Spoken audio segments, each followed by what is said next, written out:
Hello and welcome to this short video showcasing the local and general metal loss available to you in the Inspect software.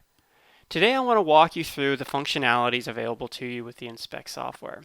So today I'm going to use this tall tower as an example for our metal loss.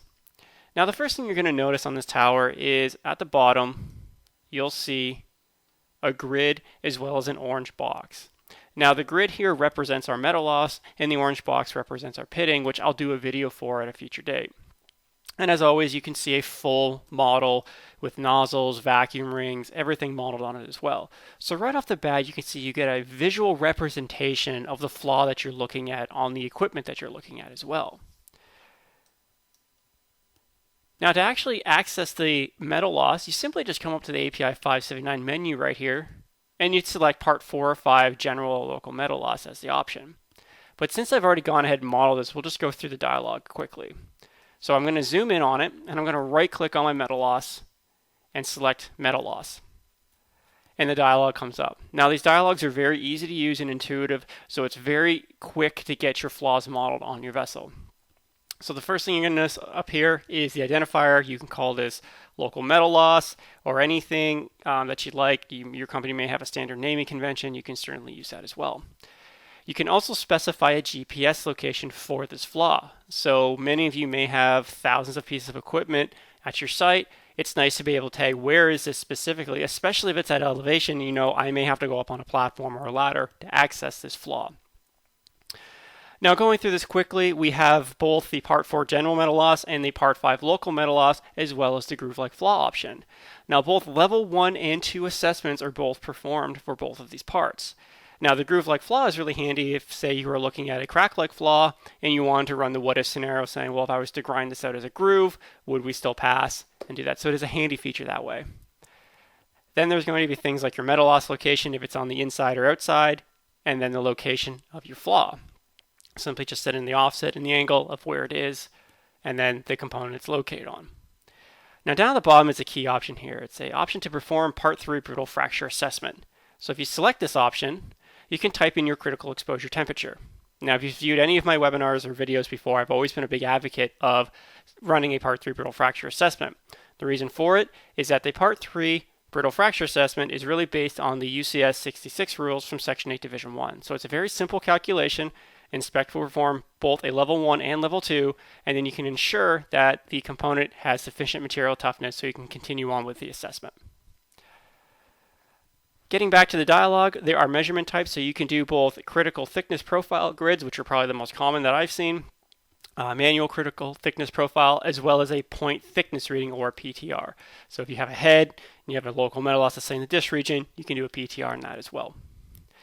Then there'll be things such as your loss to date, as well as your future corrosion allowance that you would input here. Now the last two remaining options are going to be things like your track flaw measurements over time. Now this is very beneficial because if you go out, let's say today, and you take readings on your metal loss, but you want to check back in say 6 months or a year to see has anything changed, I want to store this information.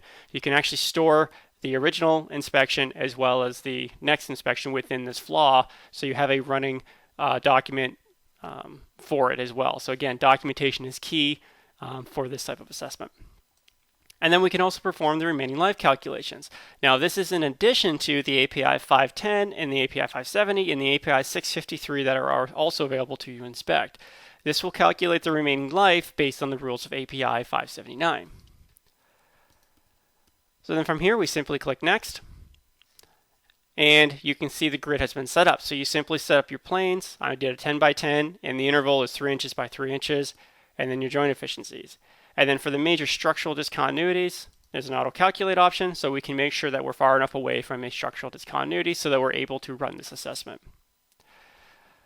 Now one thing down here is also the supplemental loads. Now I'm just going to click on this right here, and what you can do here is you can enter the supplemental loads manually, and I'm going to show you where this will be beneficial to you when we look at, say, a simple component. But I'm going to cancel out of this, and I'm going to click OK here, and we're going to zoom out on this vessel. Now this is a relatively tall vessel, so it's very complicated in nature, and there's things on here such as our insulation, your trays, your wind and seismic and liquid level. all of these things affect the T-mins being used, as well as the bending moments, the shear on it as well. That all gets factored into the supplemental loads that Inspect calculates for you automatically. Now this is really big because these calculations get very complicated very, very quickly. So if I come back into my metal loss, those supplemental loads are going to be automatically determined for you. But again, you can do a manual override, which I'll show you momentarily. Now, once you get the thickness readings in here, you'll also see a longitudinal and circumferential plane of the profile of them, so you can make sure you have a nice smooth metal loss and there's no notches that you may have to go grind out or anything like that. And then finally, you also have the option of a thickness gauge interface. Now, Inspect interfaces with the Olympus data loggers, so you can read and write these grids specifically to those loggers. So before even stepping foot into the field, you can actually program this grid, and you can take the measurements, and then you can bring them back into Inspect as well. So again, this is a time saver for many of the inspectors as well. So I'll click OK here. And there would be the metal loss. Now, I mentioned before the supplemental loads, why would you want to manually override them? So let's have a look at a couple of other examples here. So there's your simple cylinder, which many of you know, you can actually just model simple components and Inspect if you want a really quick calculation, things like that. So I went ahead and just modeled the cylinder that this metal loss is on. And if you right click on it, you can click next here, click on your supplemental loads, and you can override them. So if you don't have all of the information for the vessel, but you do know what the loads that are acting on it, you can simply enter them in here, and then we'll run the analysis for you as well. So that's a benefit if you need to do it that way. Now that metal loss can also be modeled on other pieces of equipment. So I showed you a tall tower. This is a simple component. We can also model these on pipe runs.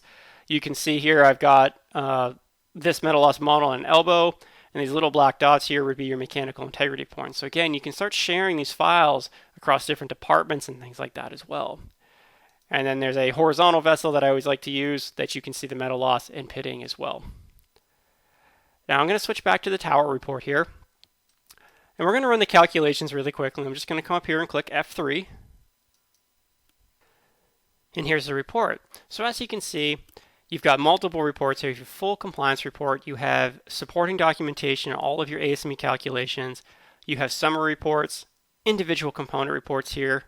And then down at the bottom, you can see the metal loss report right here. So our reports are very professional and detailed out, so you can always verify where numbers are coming from. So you simply scroll through and you can see all the information there. So for example, all of the formulas that we use, the values that we use, and the end result as well. So you can always verify for yourself the end result. Now to switch back to the model, simply just click on the report icon and you're back at the model, and you can look at other pieces of equipment or have a look at this piece of equipment more in depth. So within a couple of minutes, you can actually set up a metal loss very, very quickly.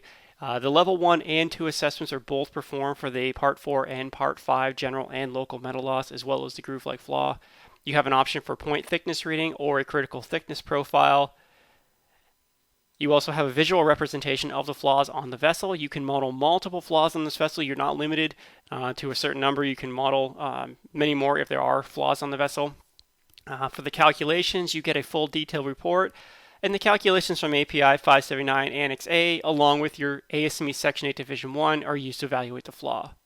Supplemental loads, due to wind, seismic, weight, lateral forces, vertical loads, are also considered in the assessment as well.